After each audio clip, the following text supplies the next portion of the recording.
Hello everyone, it's Jordan here, bringing you some more Windows tips.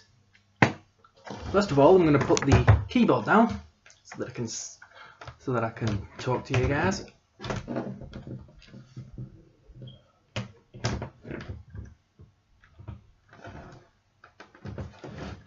Yeah, that's better. In episode 3, today we're going to talk about how you can keep your computer safe and the best practices when powering off the computer. So, let's get started with the practices. The first step to keeping your computer safe? Well, do not click on suspicious looking links, even though they do say you've won £1 million, because it could be a scam and it could be just a way for hackers to get into the system and a way for viruses to sneak in. But if you've got a reliable antivirus software, then this should detect it and block the access. Next thing doesn't have anything to do with Windows, but how you look after the computer. Do not eat or drink near the unit, as any residue can get into the compartments of the computer very easily. Our next thing, well, the next thing has to do with powering off the computer. Do not hold the power button, as this can damage the hardware and maybe even damage the processor. Luckily, more modernized computers now have those buttons that pop out when the power is turning off.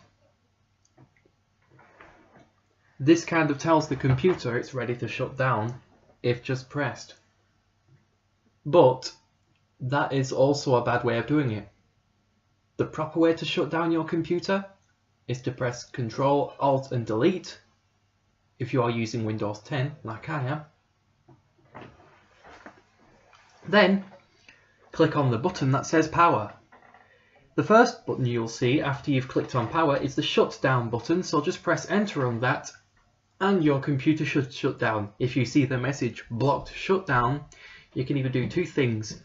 Go back and close all the programs and save any changes to any documents, or just press Shift and Tab to go to the Shutdown Anywhere button.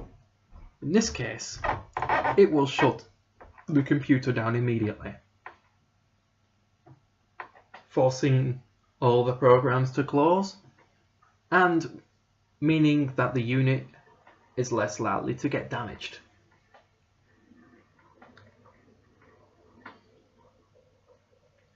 So what are the best ways to avoid these? Well, as I said in the first part, get reliable antivirus software. There are free antivirus software available on the internet, AVG and Avast. But if you are using Windows 10, you don't have to get one, as Windows 10 has its own built-in antivirus. Meet Windows Defender, the pre-installed antivirus software for Windows 10. Or, if you want to be more secure internet browsing, just use Microsoft Edge. Of course, if you're using Windows 10 like I am, then Microsoft Edge will therefore be your default browser whenever you open any internet addresses, which I think is quite helpful. Of course, if you're like me who still prefers Internet Explorer and wants to use Microsoft Edge as a PDF reader or for going on really big websites, then by all means carry on using Edge, because there are some really cool features you could do in Microsoft Edge, which I'll show in some videos one day. Or alternatively, you could always use Google Chrome, like I do, and add some extensions to Chrome that will make websites more secure. Well, your access secure. A good extension is the HTTPS Everywhere extension you can get in the Google Chrome Web Store. Be sure to have an icon on your desktop for the Chrome Web Store, as you'll most likely want to go there for customizing Chrome. Okay, second, if you are logging into a public computer and you're going on your favourite social networking site, please, and I repeat this, please do not save your password on that computer. You've got more chance of having your account hacked. So just log in on the computer you use often to go on your social media accounts, and just use the public computer for going on other sites, but not social media or email services. Although you can, but just remember, when it asks you if you want to save the password, click only one button only. That button says no. Click the no button. Next thing, to avoid any spillages on components of the computer, just don't eat anywhere near it, as I said before. This also applies to laptop components as well. And most importantly, be sure you're running the latest versions of the operating system your computer uses. It's the best thing you can do, because it could possibly save your computer's life in years to come.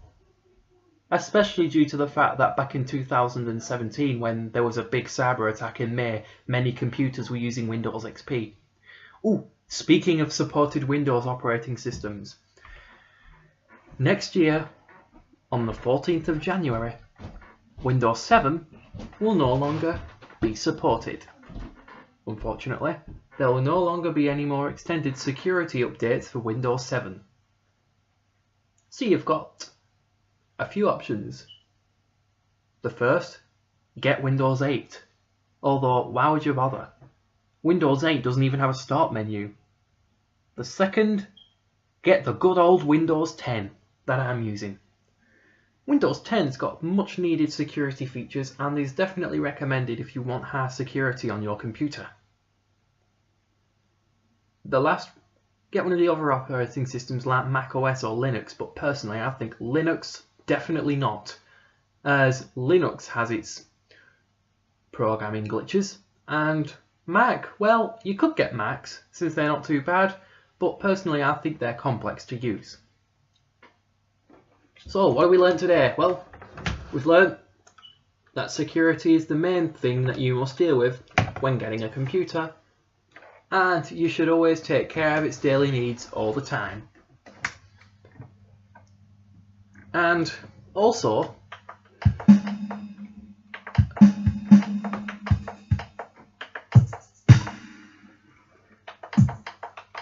you can also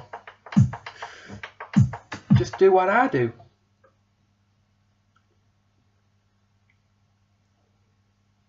So, as we've learned, there are many security features that you can use in Windows.